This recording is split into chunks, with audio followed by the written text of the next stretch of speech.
All right. So welcome everybody.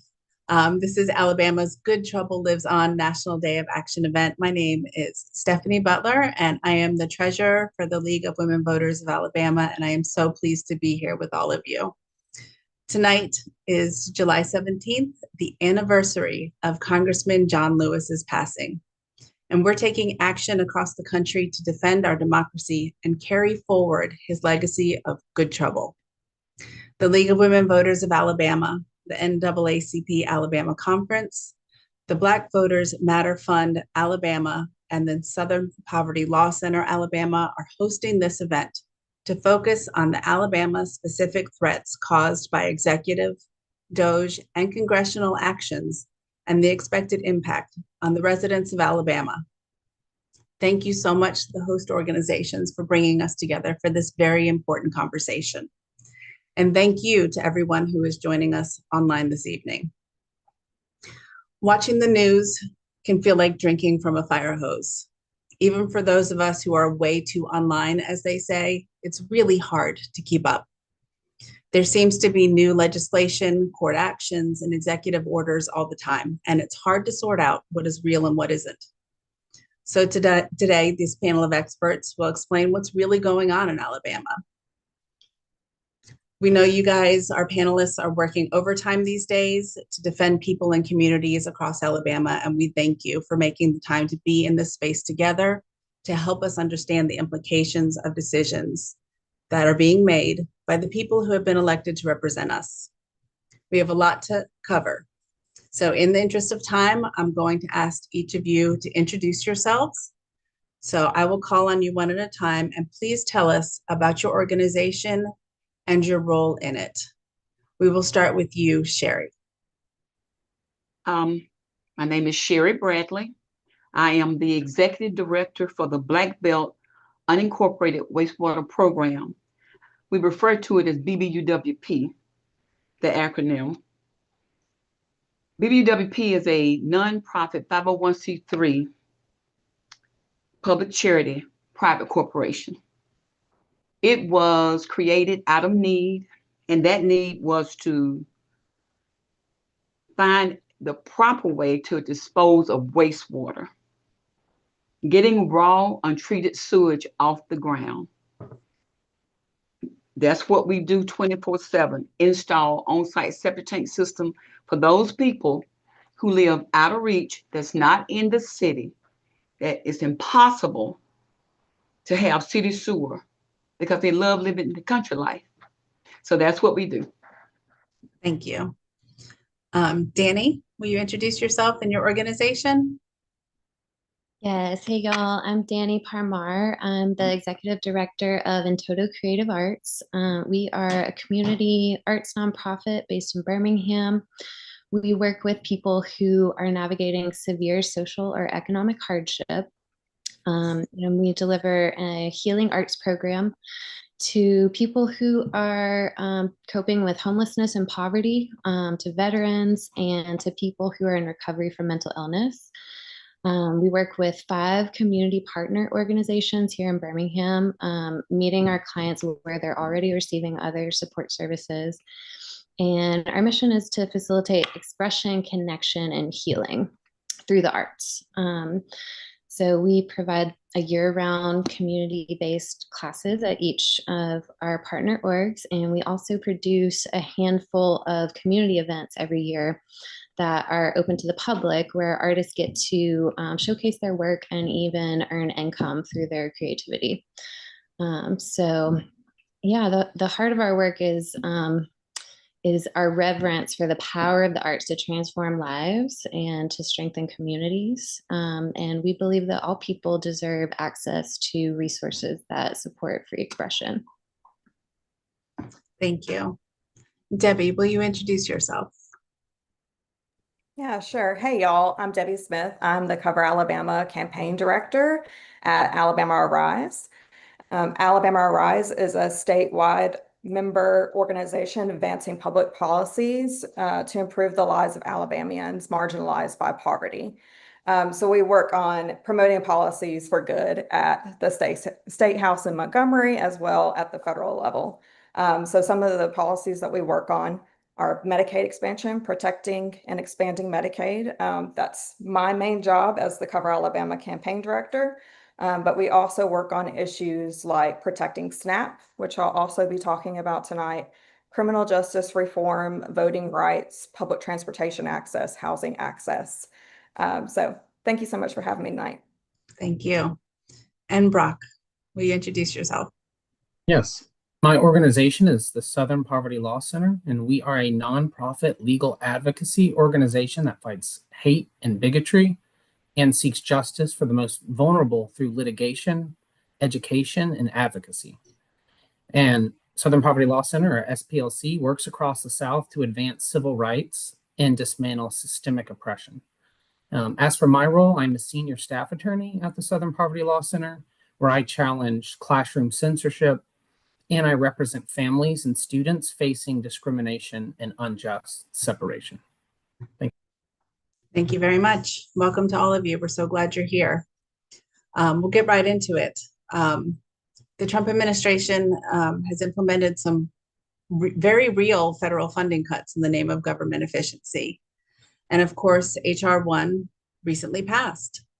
I really want to talk about how these changes are affecting basic needs and infrastructure in Alabama. And Debbie, I'm going to start with you. Everyone has surely heard about cuts to federal health programs. Can you talk some about the impact of Medicaid cuts on programs in Alabama and what we can expect to see? Yeah, sure. Thank you so much. Well, the most important thing that I want people to know of regarding H.R. 1 and Medicaid cuts is that we don't expect anybody to be immediately kicked off their coverage. So I know there was a lot of fear that children and other people who rely on Medicaid coverage were going to immediately be kicked off and lose their coverage in the next few months. And let me just assure you, we don't believe any of that's going to happen, at least not as a result of H.R. 1. However, what is going to happen with this bill is it's going to make a bad situation that we already have in Alabama worse. So we have an extremely bare bones Medicaid program. We cover just who we are required to cover.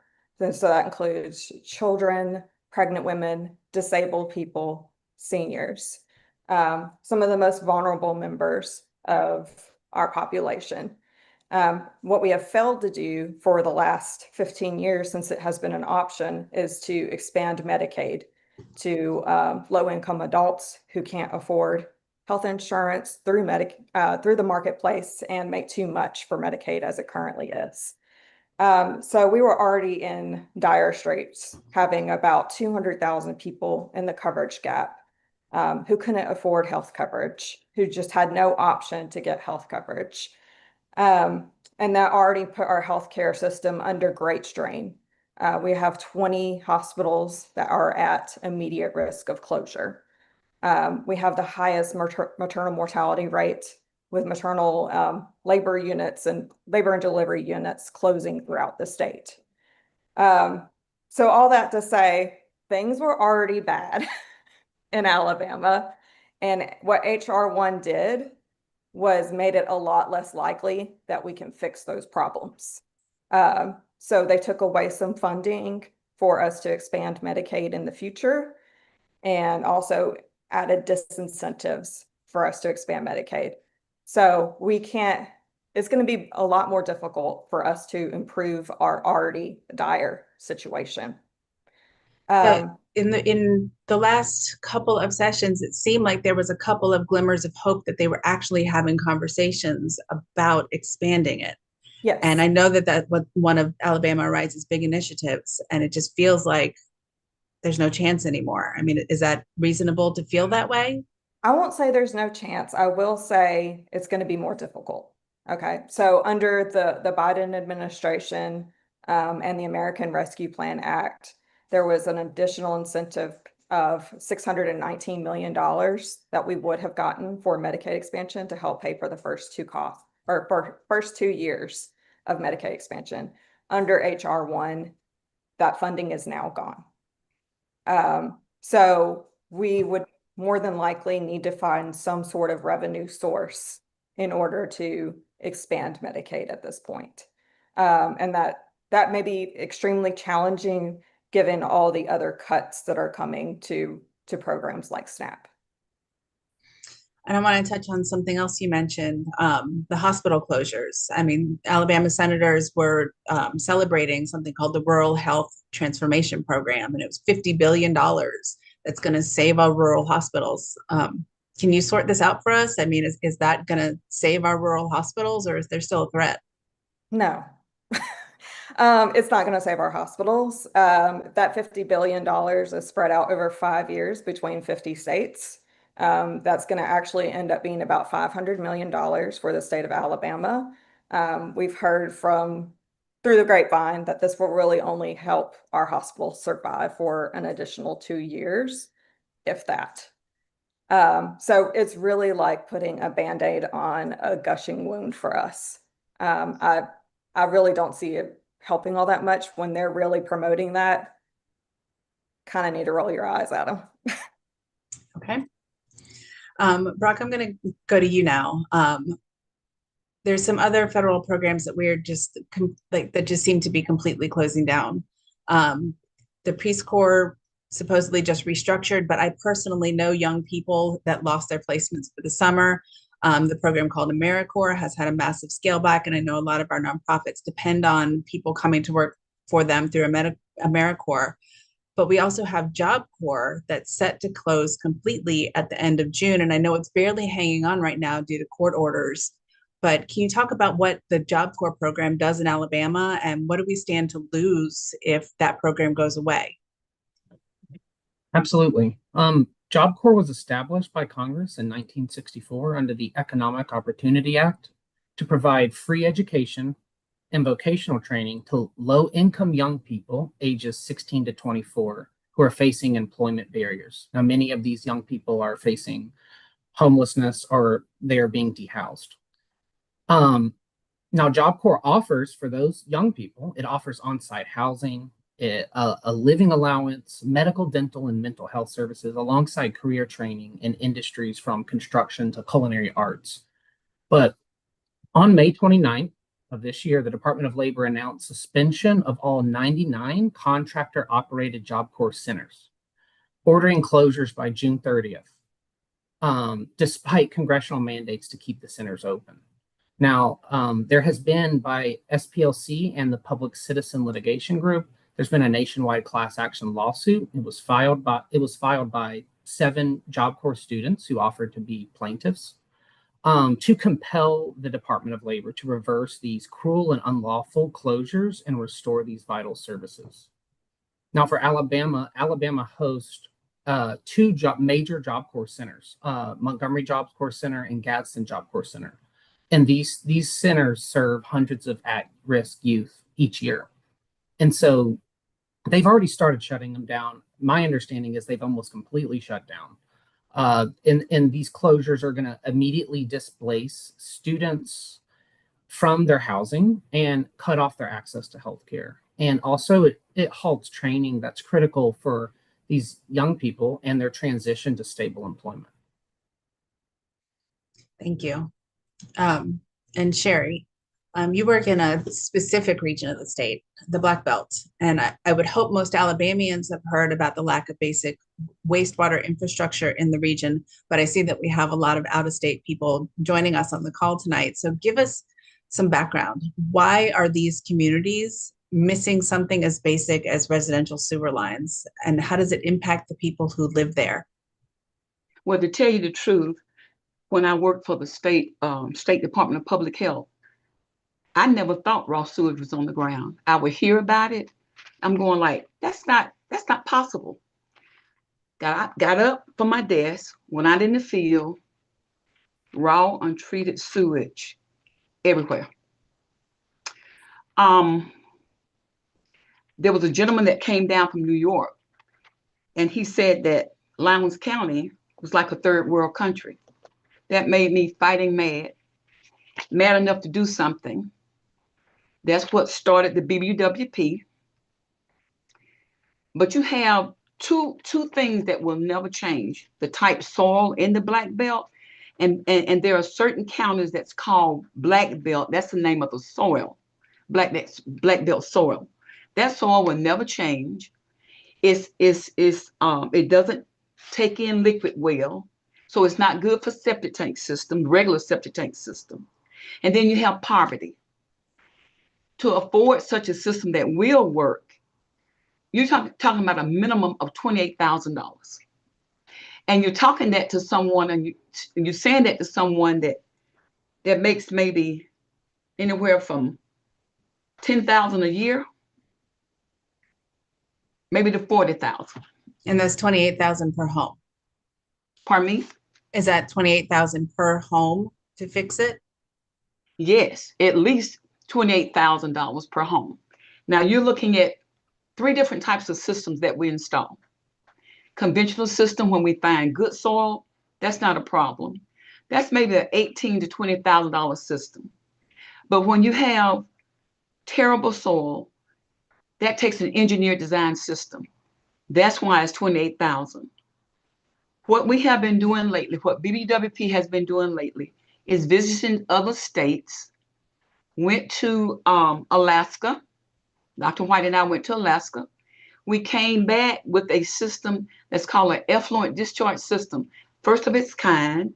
It works. It treats the sewage with what we call an advanced treatment unit, but there are no field lines. Clear water comes out. It works. I went to South Africa and I found another system that's on the boat now, on its way here, that we're going to also use. It sits on top of the ground. We had to find a solution for people that they're so poor, they may own 1/4 of an acre of land, but they have their trailer there. No place to put a regular system. So when you talk about raw sewage on the ground, at first I was kind of maybe a little judgmental, but I realized they have no money. The soil will not change. So somebody would take a white PVC pipe, run it from the house to the woods. The sewage is on top of the ground, or from the house to a stream, from the house to the river. I just found over 100 homes on the river in Lowndes County. So we're gonna have to fix that as well. So when you talk about these systems, no, they're not cheap. And I hear people say, well, that's their house. They need to be able to fix their house. Not necessarily. If you live in the city, you have a city sewer system. The sewer laterals that were laid before that community was built, you didn't pay for that. The federal government did. What you pay for every month is to use those laterals. Well, what we do, we install on-site treatment systems, septic tank system. Those are miniature sewer systems. If the government can pay for the sewer laterals, why not pay for what we install? Yeah, and I just thought that was such an important point that you brought up when we were planning for this. You know, that this is not a special handout to anybody. I mean, you ask anybody on this call, did you install your own sewer system? And absolutely not. Nobody did. No. And these residents that you're serving have been left to figure it out themselves. That's right. And they pay a monthly fee. With this program, they pay, it's not much, $20 a month for us to maintain those units, because they can't maintain them. It's too technical. They pay their $20 a month, just like we pay in the city a monthly fee. They're doing the best they can. There are stories galore. There was a lady, she was an elderly lady, she called, she sort of crying. She said, "Are you Sherry Bradley?" I said, "Yes, I need your help. I was told you can help." I said, "What's wrong?" She was not in Lowndes County. She said, "This man told me if I didn't get a septic tank system, I was going to be locked up, that he could put in one." So she went and got all her savings and she gave it to him. The hole is still there. no septic tank, no field line, and he took her money. This happens all the time to the elderly in the Black Belt. But you look at the children, the impact on the children. They grow up seeing a straight pipe, go to school, have friends, go to church. They see a straight pipe. They think it's normal. We've had people go buy brand new mobile home and just put a straight pipe. It's like, no, you can't do that. Where BBUWP comes in at, we have a solution. Now, mind you, no, those installs do not go in fast. I have to have a soil test. I have to have an engineer, installer, electrician, plumber, attorney. We have to have a whole lot of people before we put on the system. If we get 2 systems in a week, that's good. And that's what we've been doing, putting in 2 systems a week. Yeah. But we're doing it. We'll come back and talk about some of your funding issues in a minute. But Debbie, I want to shift to you because Alabama Arise kind of has a big view of all of this. We're losing funding in so many areas and we're having challenges in so many areas. What does all of this mean broadly to communities? I mean, who is being impacted, whether it's rural or urban? I mean, what are we looking at? Ooh, everybody. Everyone is going to be impacted, especially I'm covering Medicaid and SNAP cuts and ACA cuts.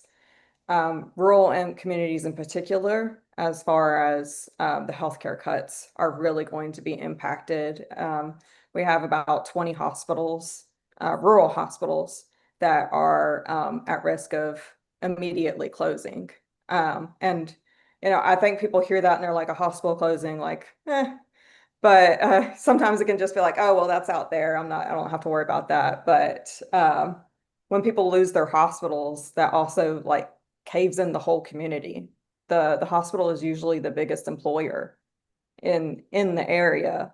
So not only are they losing their health care, we're losing employment for the area and then other jobs around there. So you think about the fast food restaurants and the Walgreens down the road from your hospital, that's also in danger. So communities that have these hospitals in them could really functionally shut down if the hospital shuts down as well. And then those people are left going to UAB or Huntsville Hospital as a result, and creating longer wait times for people in the urban cities. So it's not just a problem for people in the rural communities, it's a statewide issue that's would really impact individuals and communities. And all of these problems are just compounding. I mean, they really are. And I mean, I think, to make sure that we're speaking to both sides, I mean, we have to start talking about the jobs impacted and the economic impact too, because it's going to be big. Yeah. And one thing I didn't mention during my first answer was I did talk about how Medicaid, we don't expect that to be significantly cut, other than the fact that we won't be able to, it'll be more difficult for us to expand Medicaid in the future. But one thing that is coming up immediately in just a few months is that the enhanced premium tax credits for healthcare.gov that were passed in 2021 that made insurance more affordable for people who got coverage through the health insurance marketplace. Those are expiring at the end of this year. And as a result, we're expecting to see people's premiums almost double. They're increasing by 98% on average in the state of Alabama. And as a result, we're expecting around 200,000 people to lose their coverage. And an economic impact analysis also says that 10,000 people will lose their jobs as a result of these premium tax credits expiring, and it'll be in $1 billion cut to our gross domestic product as a result.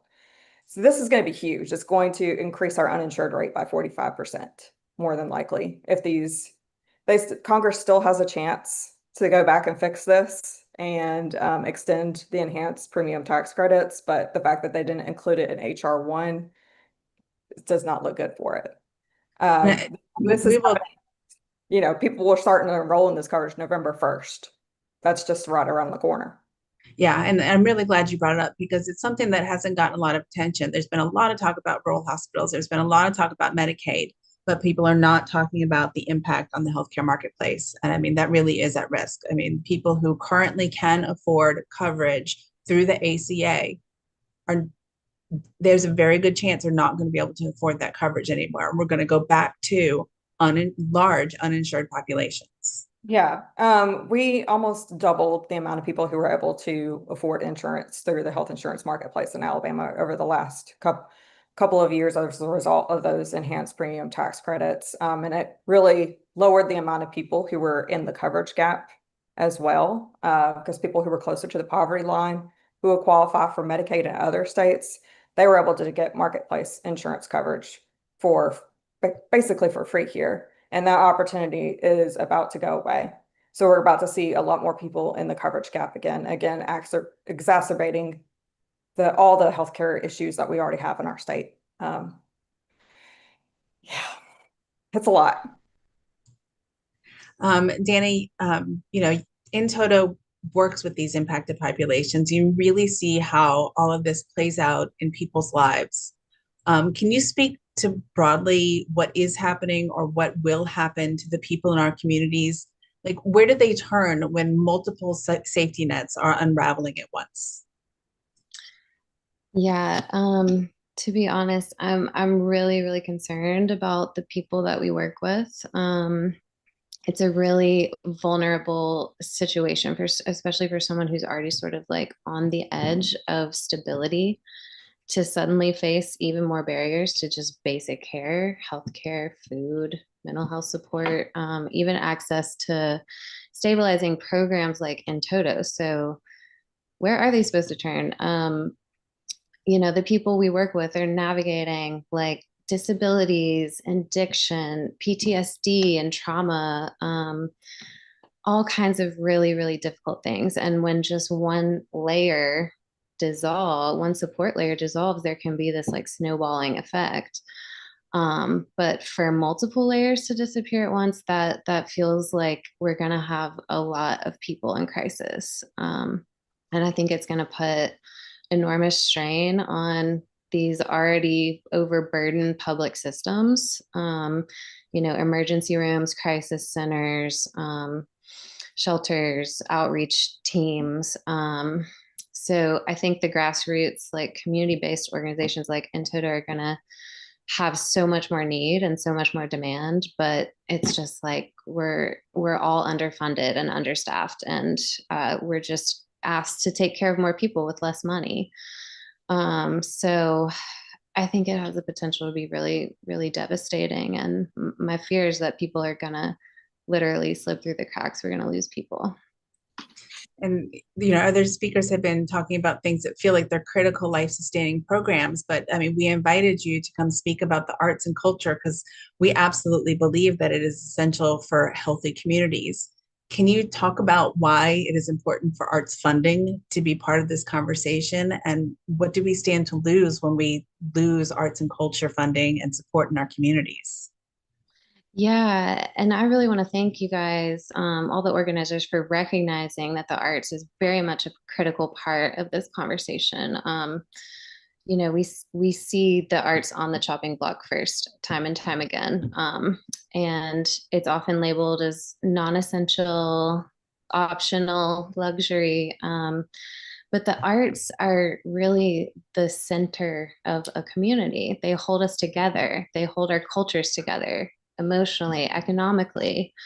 It's the way that we tell our stories, and it reflects who we are. It helps us dream about who we can be. It facilitates these really vital community connections. So that's what we stand to lose. So when it's just really concerning when you see the government putting limits on expression and cutting off resources for community arts organizations. We were messaging about how one of the first things the new administration did was take over the Kennedy Center. And I think there's a reason for that. We've seen it throughout history with these like authoritarian regimes moving in quickly to censor cultural institutions.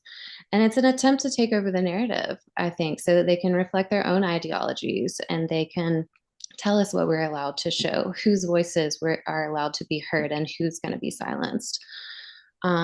So it becomes like less about truth and free expression and more just about like serving these power structures. So I think it is very, very strategic to silent voices because, especially in the community arts setting, because we're so much more powerful as a community when we're connected. So shutting down those resources. And it's just creepy because like, where does it end? Book banning, criminalizing expression and dissent, and defunding these central community hubs. It's really about control, and it's disturbing to watch this sort of like playbook unfold.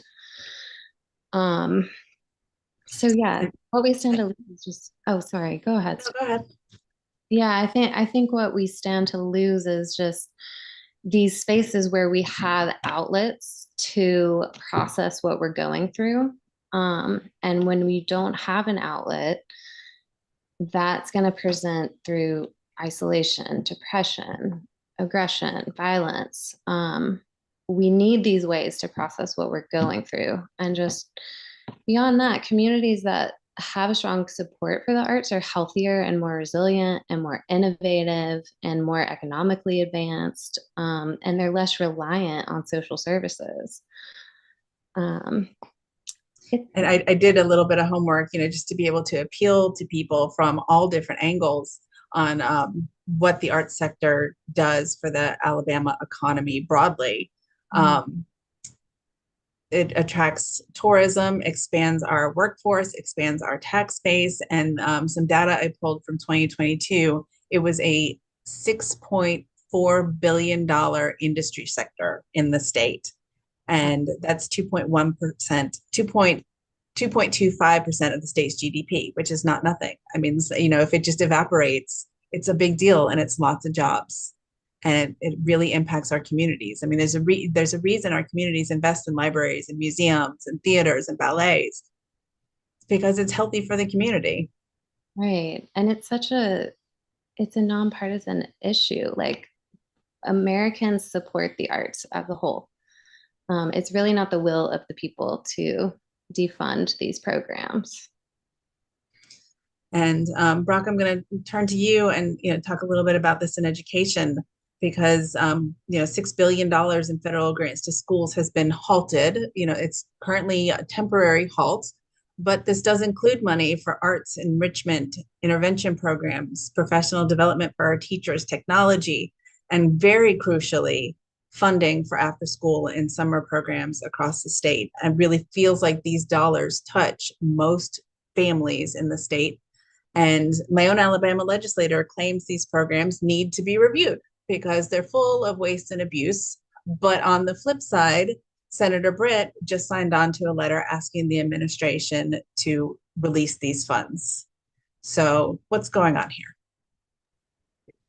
Yes, on June 30th, just one day before the July 1st statutory disbursement dates, the Trump administration notified states that it's going to withhold $6.8 billion in congressionally approved K-12 and adult education grants.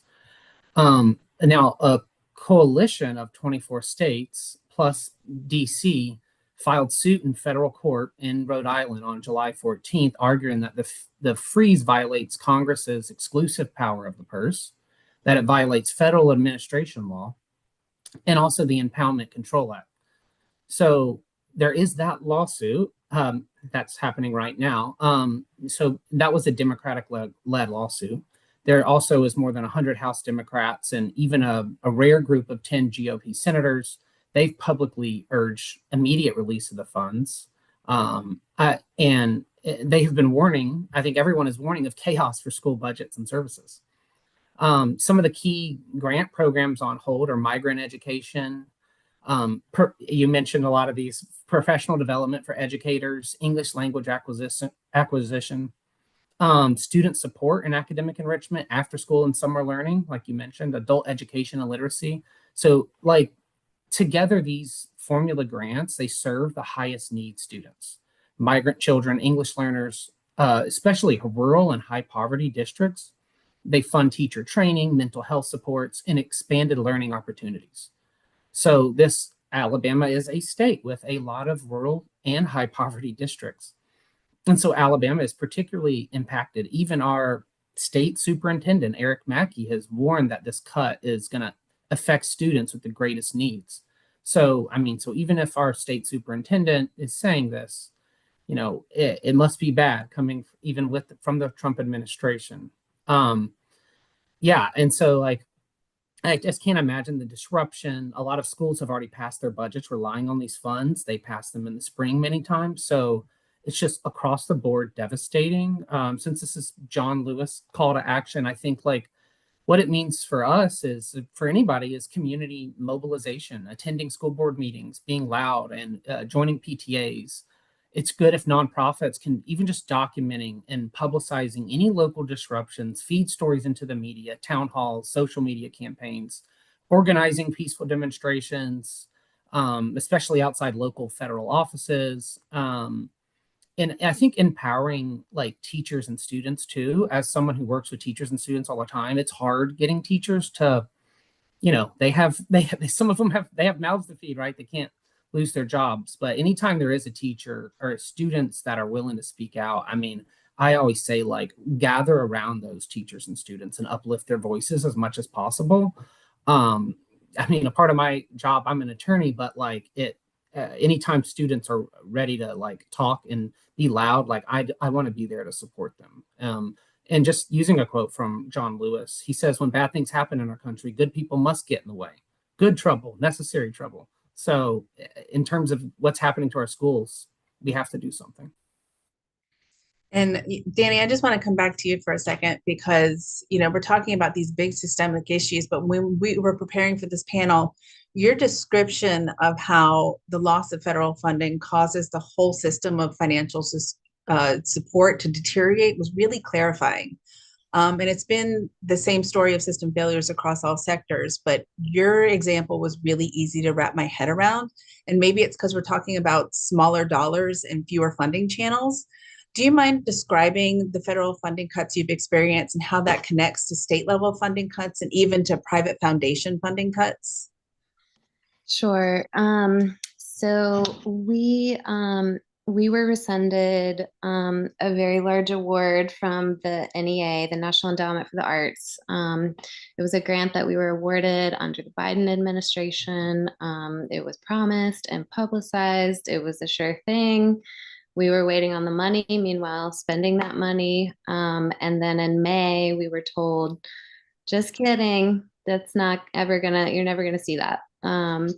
So the NEA has shut down some really key grants, and actually their new funding priority is for projects that commemorate the 250th anniversary of the signing of the Declaration of Independence, which is just like so ironic and laughable, coming at a time when free expression is being stifled and people are being silenced. So, you know, unfortunately, what we're experiencing is like a cascading effect. When the federal support gets cut, that pressure kind of rolls downhill. And our biggest funder is the Alabama State Council on the Arts, and they receive a significant portion of their budget from federal sources. I think it was 15% from the NEA. So when that funding shrinks, you know, the state grants also do. And at the same time, the private foundations are seeing a largely increased need from nonprofits across like every sector.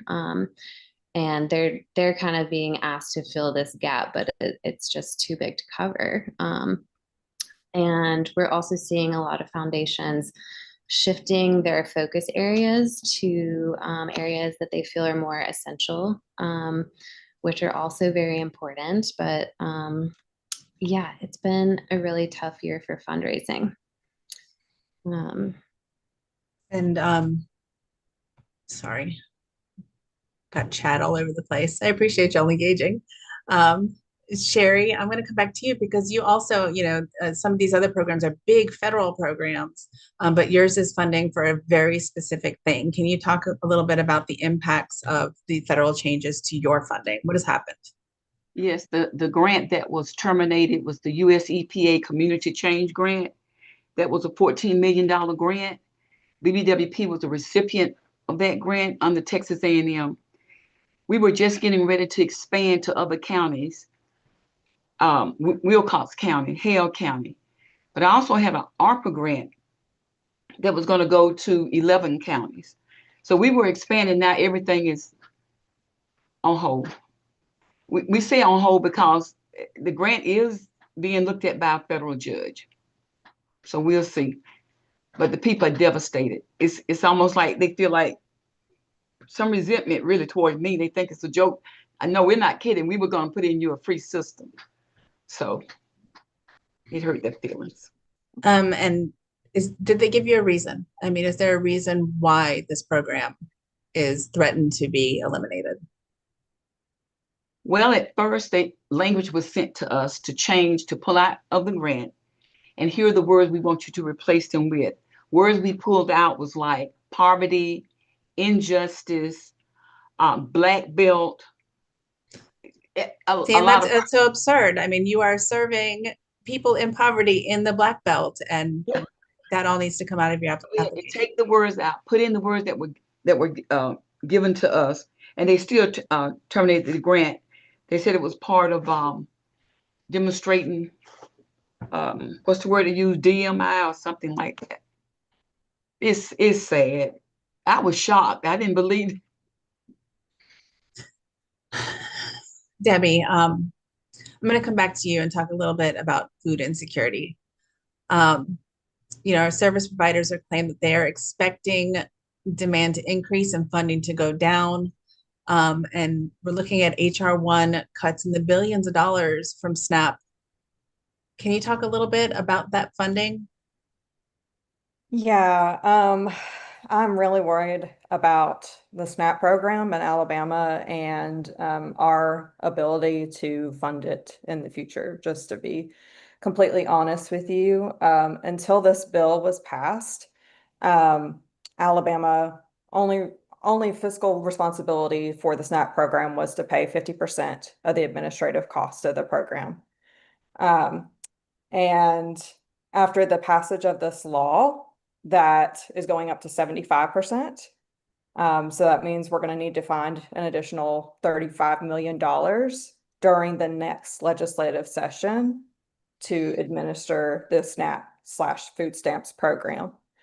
Also under HR1, for the first time, they're having the states pay for some of the benefits, the actual benefits, the food that are going to individuals.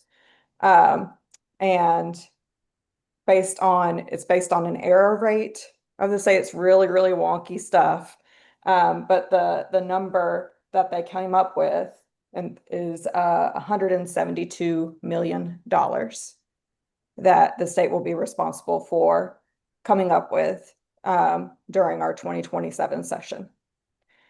That is a huge number for the state budget of Alabama. To give you some context, we've had trouble expanding Medicaid because it would cost $220 million for the first year. So it's not very far off. And now we have to find that money to continue funding SNAP food stamps for the state. Really disheartening. I don't know where they're going to find the funding.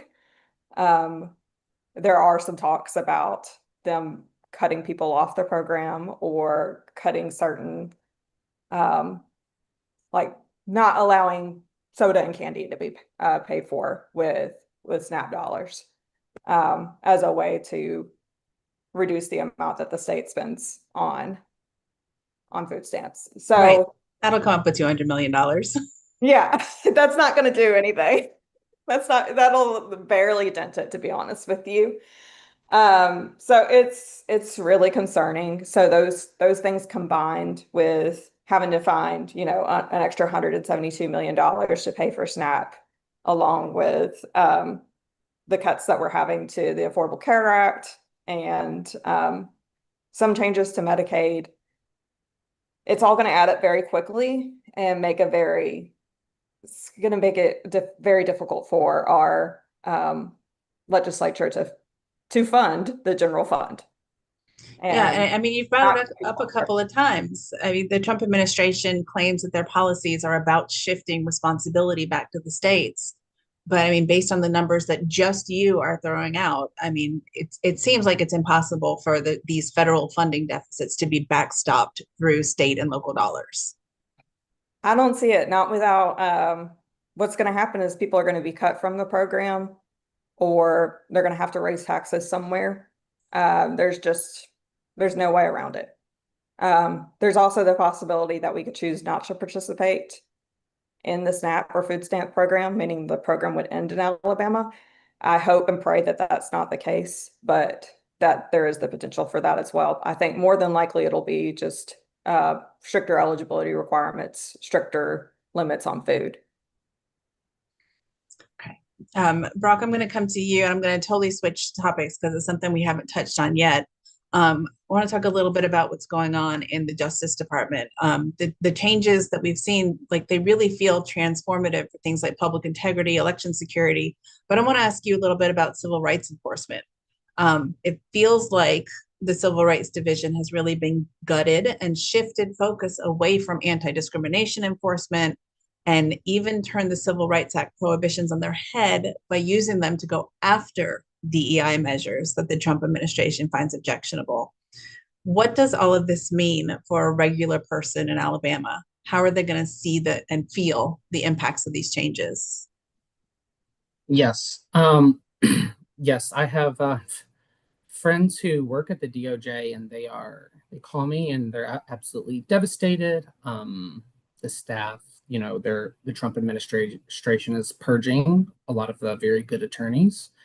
And then they're trying to transform the attorneys that are there to go after the most vulnerable.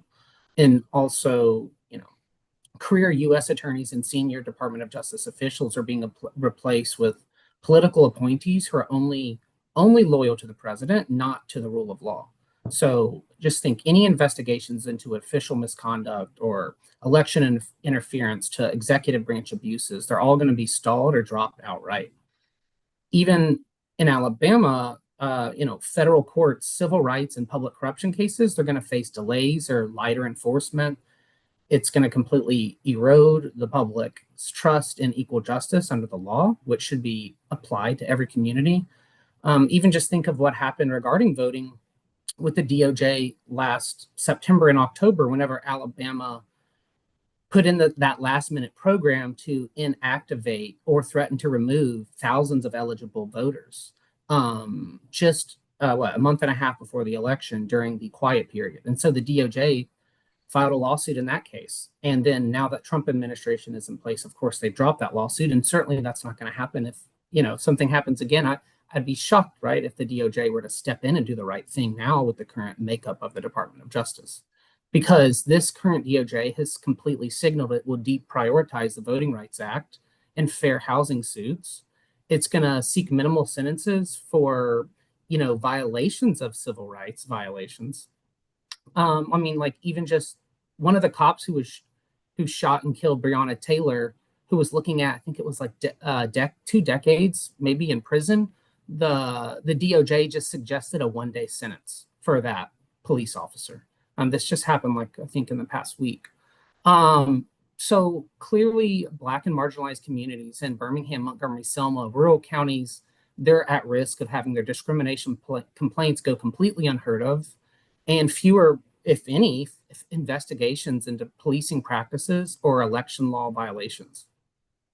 Even things like the DOJ's community-orienting policing services, it's shifted now. So instead of helping underserved populations and building trust, it's now being prioritized into border security and uplifting the image of law enforcement. So there's small and mid-sized departments in Alabama that rely on that money for youth mentorship programs or crisis intervention training, which we know cops need, and community outreach. So those programs are all being defunded now or forced to work on something that's not even a priority, like border security. So I could go on and on. I'm not sure if I should keep going on and on, but basically, I think what's really dangerous here is that, I think that counties and cities, what we're going to be seeing in the next 4 years is they could easily adopt extremely aggressive enforcement tactics on communities of color and they're going to do it without any procedural safeguards, because the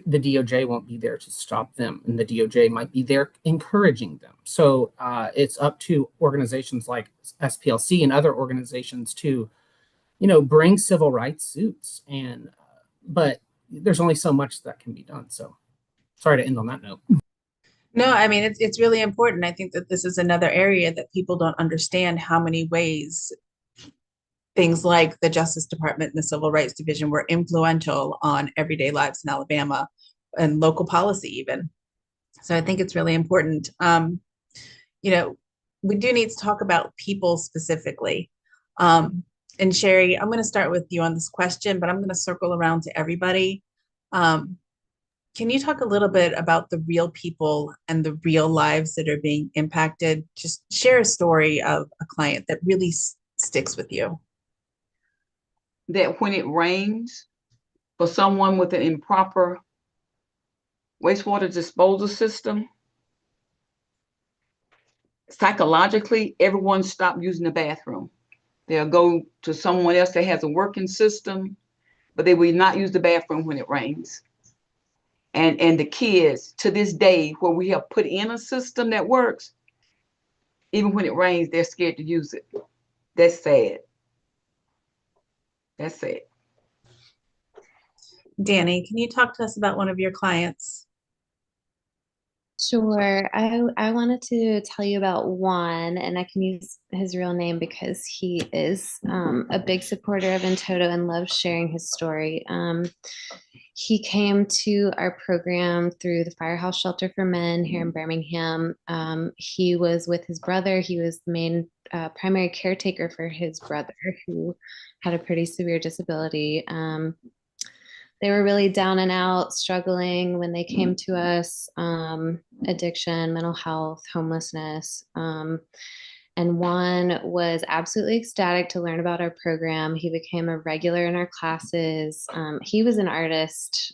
He grew up doing a lot of art making, and he just really fell into our programs.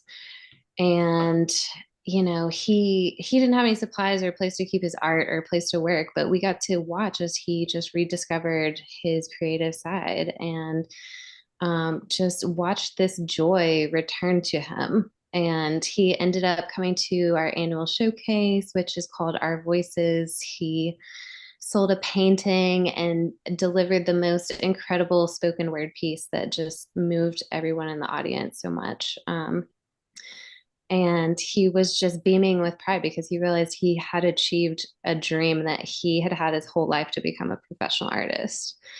So I really worry about people like Juan, and he's actually moved on from the services at the firehouse and into stable housing, but he's still one of those people who's like kind of on the edge of stability.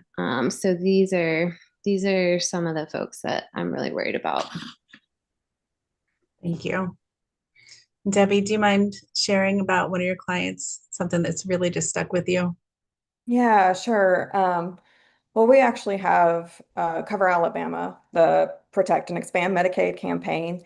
We are very blessed to have a story collector on staff. Her job is just to talk to people who are impacted by not having health coverage or by having health coverage and having a great experience with it, and like Medicaid saved their lives. We've also spoken with several doctors about their experiences in treating uninsured patients. And I want to share one from our friend, Dr. Madeline Eckenrode. And so this is in Dr. Madeline Eckenrode's words. I'll never forget my patient Blake, diagnosed with type 1 diabetes at 12. He managed his condition with insulin covered by his father's insurance. But when his father died, everything changed. Blake qualified for Medicaid at 17, working part-time to help his mom while finishing high school. He was doing everything right. But when he turned 19, he lost his coverage. He rationed his insulin, trying to make ends meet. Hospitalizations became frequent, and he lost his job. One night, his blood sugar spiked. By the time he reached the hospital, it was too late. Blake died from a condition that has been completely manageable when he had access to care. If people were well in Alabama, they'd be able to work, go to school, and live the lives they deserve. And Blake should have had the chance.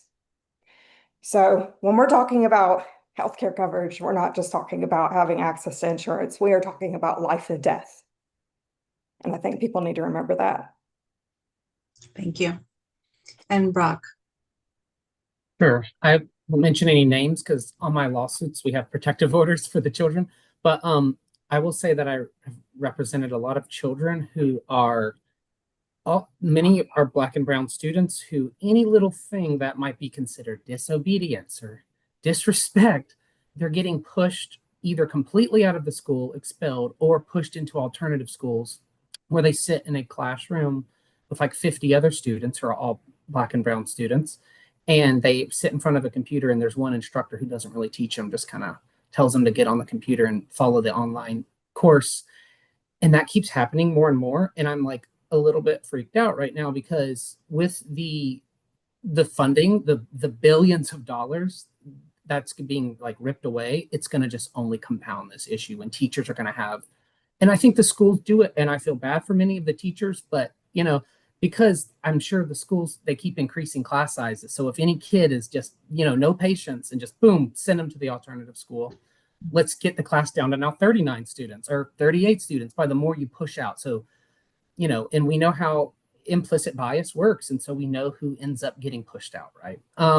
And so it just creates this further cycle. And, it's one of the beginnings, of the school to prison pipeline. Probably the very beginning of the school to prison pipeline is poverty, but then it goes from that to what happens at schools to ends up seeing, I used to be a prison conditions attorney, and the prisons are beyond full and in horrible, conditions with no AC in the summer where it's 150 degrees and people are literally cooking to death. So that is what happens whenever you push kids out of schools. It leads us down this really horrible road, and the lack of funding and teachers leaving schools, I don't blame them, but the leaving of teachers from schools, it's going to just increase this problem. So the cases are going to increase for our team. Yeah, and I think that anybody who has recent experience with Alabama public schools can validate that because they know somebody who's been put into the alternative school system because it's easier somehow in some ways. Stephanie, may I say one thing? Yes, ma'am. That story, there was a 95-year-old woman that said she was on our list to get a septic tank system. And I said, I'm going to get to you. And she said, I just want to see a septic tank system before I die. Install the system. She died. I forgot about that. But she got to see a septic tank system. So these are real people that we're talking about. Thank you for sharing that, Sherry. I'm going to switch right now. We're going to bring on Nick Steiner, and we'll come back to our panelists at the end for a wrap-up question. But we are here today to keep people informed so that they can stay engaged in the democratic process. That includes advocacy, of course. It includes voting. So we want Nick to join us from the Southern Poverty Law Center to talk about local elections coming up in Alabama communities and what is going on with voting rights. Thank you very much for joining us. Thanks, Stephanie. Right now, most of the actions related to voting rights are taking place in the courts. One national case that was being watched closely was Louisiana versus Calais. Tell us what that case was about. Why does it matter for Alabama, and what recently happened at the Supreme Court? Yeah. Like you said, there is a lot of voting rights issues in the courts right now. And yeah, at the Supreme Court this past session, there's this case. It's a redistricting case out of Louisiana. It's about fair representation. It has been going on for a few years, since about 2022, and was born out of a Voting Rights Act case, a Section 2 case. But essentially, it's an attempt to get rid of this new map that Louisiana drew, where some folks who are challenging this new map were upset because it created a second Black opportunity district in Louisiana, congressional district. And the potential fallout from a bad decision on this case is really more Supreme Court rollbacks of voting rights protections under the VRA, under the Voting Rights Act. That would really make it hard, if not impossible, for groups like the Southern Poverty Law Center or the League of Women Voters or the NAACP to challenge district maps that don't actually reflect the actual community and give Black voters equal representation and a voice in the democratic process. But what happened in this past Supreme Court term was that they actually punted on the issue. So they didn't make a decision. They're going to actually have more arguments in October. So in the meantime, there's going to be the map with the second Black Opportunity District will be in place for the next elections, which is a really great great thing. Yeah. But yes, it's kind of scary when these types of cases go up to the Supreme Court. In the current environment, yes, it is. Yeah. And at the state level, we have Alabama NAACP and others versus Alabama Attorney General Steve Marshall. This one is about Senate Bill 1. Can you tell our listeners what is Senate Bill 1? What's the lawsuit about, and where does it stand right now? Yeah, so back in 2024, the Alabama legislature passed SB 1 or Senate Bill 1. It's a really restrictive and harsh voting law that criminalizes things like helping people fill out their absentee ballots to the point where it becomes like a felony to like give if like you helped your grandmother fill out her absentee ballot and delivered it, that's a felony.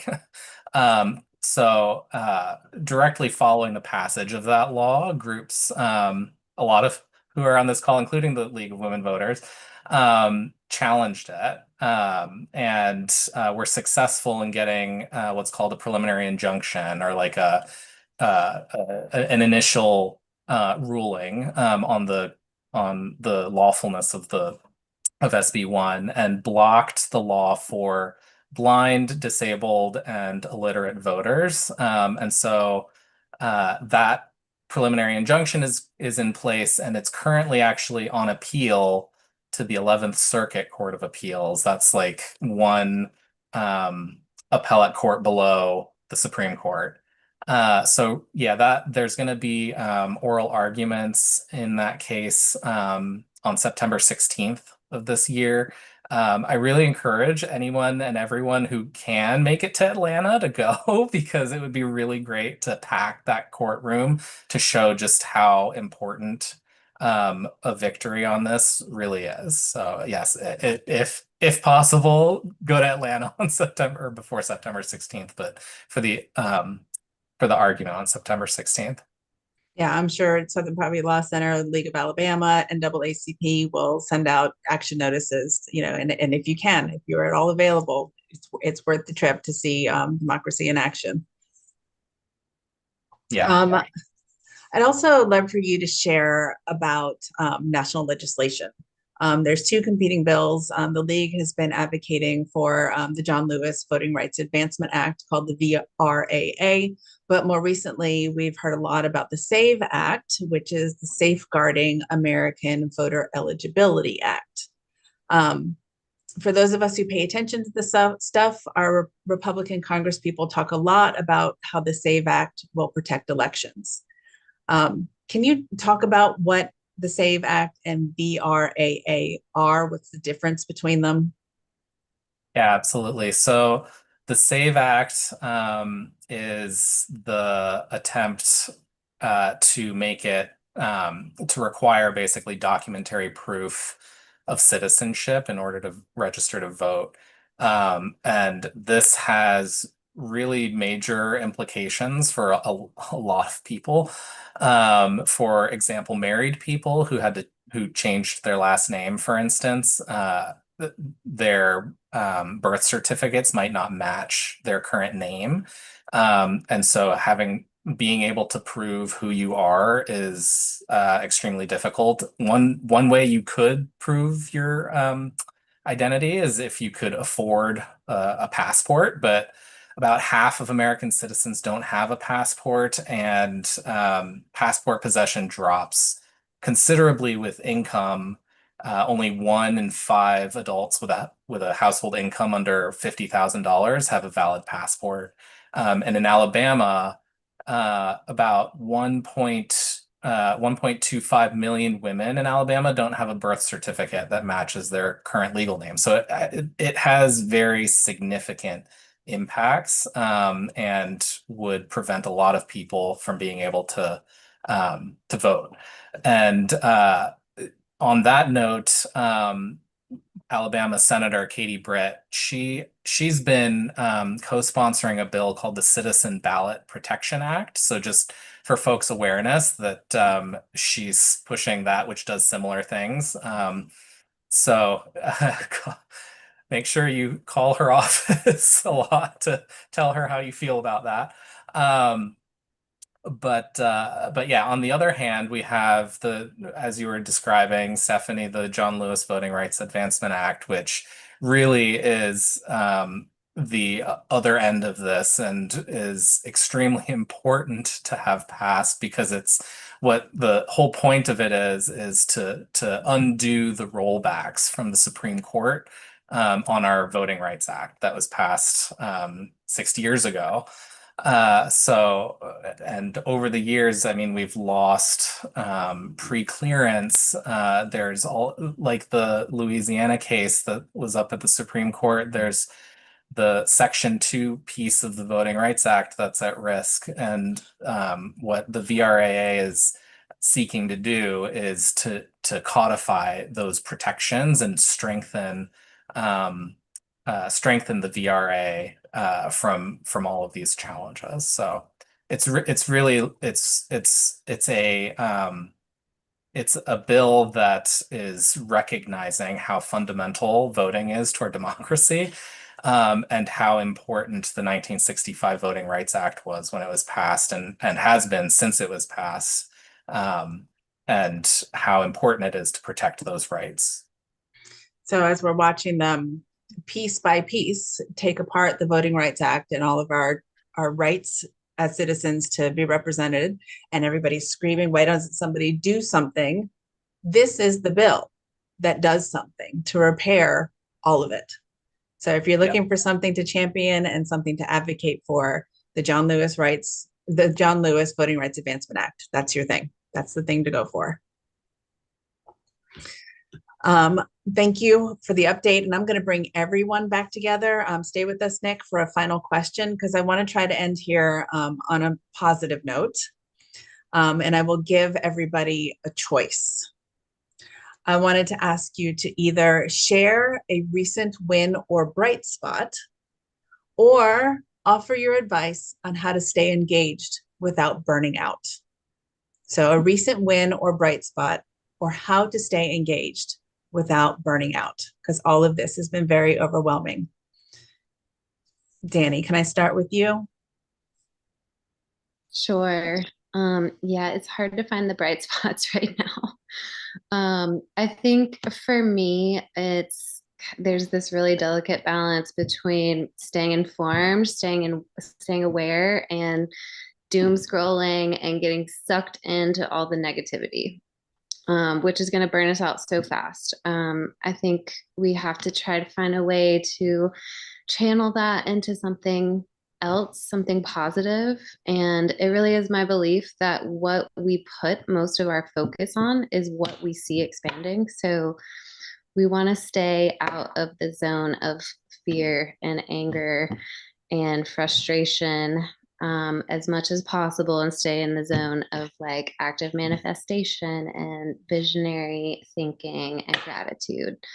So we got to just lean on our communities, do what we can for each other, go outside, put your bare feet on the ground, meditate, hug your people, take care of each other and do all those things that help recharge us. Having a community is absolutely essential in this. Thank you. Brock, a bright spot, positive note, advice on how to not burn out? Sure. We did win a case about 8 months ago in front of the all Republican Alabama Court of Civil Appeals. I gave the longest oral argument in the history of the court. So I got 5 Republican judges to take my side. It was a unanimous 5-0 decision on a case where Alabama DHR basically stole a child from a Guatemalan mother. So it was so I guess what I'm saying is we can still win in the courts. It's not over. It's still very hard, I would say. But yeah, we're doing our best. Still hard, but not impossible. Sherry, can you give us a bright spot or some advice on how to keep up the energy? Well, I think the fact that we're all caring people, we still push ourselves to the end. It makes us feel good to help people. But I'm learning self-care. I just simply stop, and my thing is just shopping. I just walk around TJ Maxx and put stuff in the buggy. And then Retail after therapy. an hour of walking, I put everything back. That's it. Retail therapy with a friend, even better. Nick, how about you? Any wins or good advice you can give our listeners? Yeah, so I think I have both actually. So I think I would be remiss in not recognizing the great victory on the congressional redistricting case in Alabama, Allen v. Milligan, where just like in May, there was a 3-judge panel that came out and said that Alabama violated the Voting Rights Act and acted with racially discriminatory intent, which I feel like is these kinds of victories are hard won. And it's great to have a court actually recognize what we all know to be reality. So I just wanted to throw that out there. And then on how to stay engaged and keep going, I would say that advocacy generally, I like to think of as we're all musicians in an orchestra where if you're when somebody needs to take a breath, they take it, but the entire orchestra is still playing and it's still playing one musical piece, but all the individual musicians are taking breaths every now and then. And I think that's important that we all take breaks and breathe so that we can do this with our full selves. That's a beautiful way to put it. Thank you. And Debbie, wrap us up. Either a bright spot or that was beautiful, and I'm gonna steal it from you, Nick. But yes, a couple of things actually. So the bright spots are, while things were really terrible at the federal level, Alabama Rise, mostly works at the state level, and we did have some wins this year. We were able to get paid and parental leave for state employees and for educators in the public school system. So that was really exciting, and we hope to build, on that win to expand that to more people in our population in the future. We were able to reduce the grocery tax, and we were able to pass presumptive eligibility for pregnant women for Medicaid. And that's just a fancy way of saying that pregnant women are able to get access to Medicaid earlier in their pregnancies than they have been in the past. And we were able to stop some really, really bad Medicaid bills, like more frequent eligibility checks. So there was actually some really good work that was done at the state level this year. As far as how to keep going, find your people, find your organization, find out what you're passionate about, and find an organization that's working on that already. Because it's probably being worked on. So if it's healthcare and you want to make sure that all Alabamians have access to healthcare, obviously connect with Cover Alabama. But other great organizations like the SPLC, NAACP, League of Women Voters, on this call that are amazing to connect with and work on the issues that you care about and feel that collective energy. There is amazing work being done in Alabama. That is absolutely true. In just a second, we're going to bring on some of our organizational leaders to sign us off for the night. But Nick, Sherry, Danny, Debbie, Brock, thank you all so very much for being with us today to teach and to share. We appreciate all of you for being with us and for the incredible work that you and your organizations are doing to try to maintain healthy public service systems for the people of Alabama. Thank you very much. So we're going to have our organizational leaders come on now. Local elections are coming up for a lot of cities and towns in Alabama next month. These elections and the people on your ballots are the ones that are closest to your home. They are where much of these federal dollars are put into action through programs and services. And if things go badly for your communities or the people in them, the folks on your August ballot are the people you are most likely to be able to pick up the phone and call, or even run into at the grocery store. You need to make your voice heard at the ballot box next month. And if your community or school starts to lose services due to federal funding cuts, reach out to your local officials. Political pressure rolls uphill from your community to Montgomery and then to Washington, D.C. So I'm going to turn it over now to Kim Bailey, President of the League of Women Voters of Alabama, to remind everyone to get out and vote next month. Yes, thank you so much, Stephanie. And well, I have rewritten my comments based on everything I've heard and seen this evening. So thanks to all of the panelists. You have shared very important information. It's just wonderful to be here in community with all of you, not just the panelists, of course, but all of you who are watching. I've been reading the comments and in the chat, and it's just very uplifting to be here with everybody. And I saw one comment, they said, as you were doing the end part where you were, giving advice or how should we handle things, and she said, don't agonize, organize. And I love that. I love that. I also love the orchestra thing, so I'm going to steal that as well. So now, though, I'd like to introduce the co-sponsors that we have for this evening and their representatives. So we have Bernard Simulton from the NAACP Alabama Conference. We have Dee Reed with Black Voters Matter Fund Alabama, and Jack Slate with the Southern Poverty Law Center Alabama. And so as we close out this Day of Action event, I'd like each of you to give us a statement about the importance of voting. So we're going to start with Bernard, and then we'll go to Dee, and then Jack, you can finish us out there. So Bernard.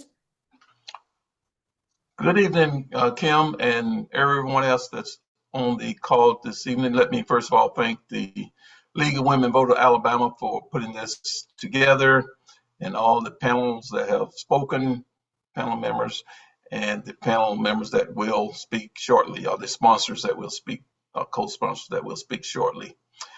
I'd like to read a statement that we prepared, and it says, the right to vote is one of the most important rights that is guaranteed to citizens in the United States. And John Lewis said, and I quote, the right to vote is precious, it is almost sacred. It is the most powerful nonviolent tool or instrument in a democratic society, and end quote. And I do want to underscore democratic society. And I also like to say that, if you care about your community, if you care about your state, if you care about this nation, you must register to vote. And if you care about anything that happens in this country, you will ensure that you are registered to vote and that you are educated about the issues. And that's where we kind of get off course sometimes. We run out and vote when we're not educated about the issues and the kind of position on these issues. And we elect people that will not vote for issues that are important to us in the way that we would want them to vote.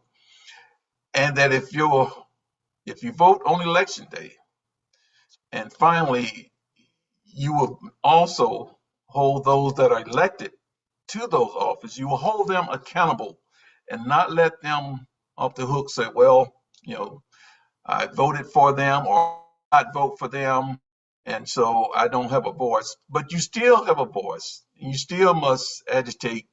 You must still go to them and demand that they at least give accountability while they are voting on issues that you would like them to vote on a different way, while they are voting the way they do. Because in Alabama, we have over 400,000 people that are registered but did not vote in 2024. Over 400,000 people. And that can make a difference, not only in a statewide election, but that can certainly make a difference in your local election. And we have an election coming up next month, municipal election in some of our counties. And so we must get out and vote, and we must understand the issues and understand the candidates' position on those issues. And you've heard the panel talk about Medicaid, how it may be affected by this new budget that we have. You've heard them talk about the sewage problem, the problem with SNAP, and how many students may or may not, have food, come this fall or, when the next budget takes effect. And I just got back from our national convention, and our national president, Derek Johnson, talked about how when you went to the lunchroom, you had those who, had paid full price for lunch, and those who paid a partial price, and then those that got free lunch. And now with this new budget, those who were getting partial and free lunches, they may not have the money to pay for their own lunch at school. And what are those children going to do? And so we are encouraging everyone to register to vote. Make sure you're registered to vote, and that includes checking your registration. Make sure that you have not been purged from the rolls, because they do that. And I forgot what the panel member mentioned, but the NAACP was a part of the lawsuit that where the Secretary of State purged over 3,200 people from the polls, from the rolls. And several of those were citizens. He purged them, saying that they were not citizens. And so voting is important. Elections have consequence. If more people had turned out to vote, and we're nonpartisan, but if more people that turned out to vote in 2024, we would not be possible in the situation that we're in today. So thank you very much. Again, thanks to the league, and thanks to all the panel members. Okay, Dee? Thank you so much. Good evening, everyone. I know that we've talked about a number of issues, but I'd like to just come from a different angle on tonight and focus on our justice system. So if you would, for just a moment, close your eyes, unless you're driving, and imagine telling your 18-year-old son goodbye, not realizing it would be the last time that you would say goodbye. Not realizing that his life would be tragically stolen by the very people sworn to protect. You can now open them, because the people's family doesn't have to imagine, because that's their reality. Jabari Peoples' life was tragically cut short, and the screams that I heard last week at his funeral wasn't just mourning his death, but it really echoed the pain of the same sound that I heard from Philando Castell's mom and Emmett Till, and for all of the mothers who have had to mourn because lives have been taken too soon without justice. So I do want to give a major shout out to the NAACP, SPLC, Black Lives Matter, Birmingham, Grassroots Coalition, and all of the community organizers and community members who have stood with the family and have demanded justice and reform regarding the justice system. Now, I say all of that to say this, that today isn't just a celebration of what it means to get into good trouble. It's a call to necessary action. we've seen firsthand how bills passed quietly in the legislature are now at the very center of this conversation. So it really serves as proof that policy has real consequences. Somebody say real consequences in the chat. The damage or the deliverance begins with our vote. I'll say that again. The damage or the deliverance begins with our vote. So, as my good brother Bernard said, we're heading into the August elections.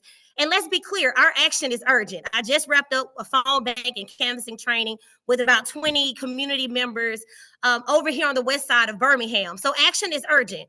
But what I also want to lift up is our preparation must be long term, that we need to be just as vigilant and strategic as we look ahead to the 2026 elections, when every seat in the state legislature and the governor's office will be on the ballot.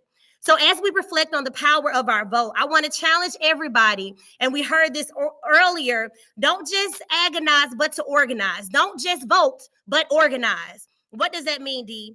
Don't just remember the names on the ballot, but we have to research their voting records. If folks aren't voting like our lives depend on it, then we don't need to give them another chance. Voting isn't just about the people on the ballot. It's about the power, y'all, that we can gain or lose when we fail to show up, not just for ourselves, but for our neighbors, for our families, and for our futures. And so the last thing that I'm going to ask you to do, it won't be to mobilize 5,000 people, right? Because as Brother Bernard shared, there are a number of folks who are registered. So I don't necessarily want you to focus on the big number. So 5,000, but just focus on 5. Who are the 5 nieces? Who are your 5 students? Who are your 5 neighbors? Who are your 5 church members? Who are your 5? That's your homework for tonight. Determine who the 5 folks are that you can help mobilize and ensure that they show up. Here's what I want you to do. Call them, text them, and ask them, do they have a voting plan? What is that? That means, do you know what day that you're voting? Do you know what time you're voting? Do you know how you're going to get there? Do I need to pick you up? I want you to be able to ask those types of questions. Who are your 5? That's how we build power. That's how we build a more just and equitable Alabama. That's how we honor the legacy of John Lewis, not just with memory, y'all, but with movement. Let's not just do enough, but let's do what's necessary. So I just end by saying justice for Jabari Peoples. We believe at Black Voters Matter that Black voters matter 365. That's every single day of the week. And so we look forward to continuing in partnership with each and every one of you. Thank you so much. Thank you so much. Jack? Yes, thank y'all for having me. Good evening, everybody.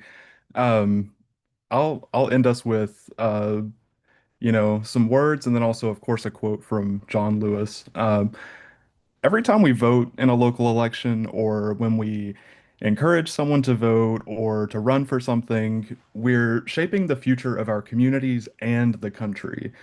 So I've seen firsthand how young people in rural Alabama, once they have the tools and encouragement, they step into their power and push real change that echoes far beyond their hometowns. When we show up at the local level, we build power that grows from city councils to state houses to Congress, but also on just a very personal level. John Lewis said, if you come together with a mission and it's grounded with love and a sense of community, you can make the impossible possible. And I just want to say that last bit again. You can make the impossible possible when you come together grounded around a sense of love and community. So don't ever sit one out. Vote every time you have the chance. We need to vote. We need to bring people with us when we vote. We need to encourage our neighbors to vote and to run for office. And just remember this final thing. The road to change runs straight through our neighborhoods. We can do it if we try and if we come together. So thank you all for being here, and I appreciate being here as well. Thank you so much. We are at time, so I'm going to quickly wrap us up. I just want to say, we've heard your vote is a tool, voting is a tool, but it's not a good tool if we don't use it. So get that tool out and use it, because Alabama has municipal elections in 2025, almost all over the state. So let me give you some important dates. In Dothan, the city of Dothan, July 21st, which is this coming Monday, is the last day to register to vote, and election day there is August the 5th. Now, almost everywhere else, because some municipalities have already had elections, everywhere else, August 11th is the last day to register to vote. So if you're not registered, get out there. Then municipal elections will be held on Tuesday, August 26th. All polling places will be open for voting from 7 a.m. to 7 p.m. And as Bernard said, be sure you also go in, even if you think you're registered, go in and check your status and make sure you have not been purged off of the voter rolls. Very, very super important. So I want to thank all of you for attending and for sticking with us for a few more extra minutes. You will receive an email with a link to this recording. And just a quick plug for our next event, which is next week on July 24th at 6:30. We're hosting a conversation with Alabama mayors. The panelists will be Ashton Hall, the mayor of Talladega, Walt Maddox, the mayor of Tuscaloosa, and Mike Schmitz, the former mayor of Dothan. So thank you all so much and have a great evening.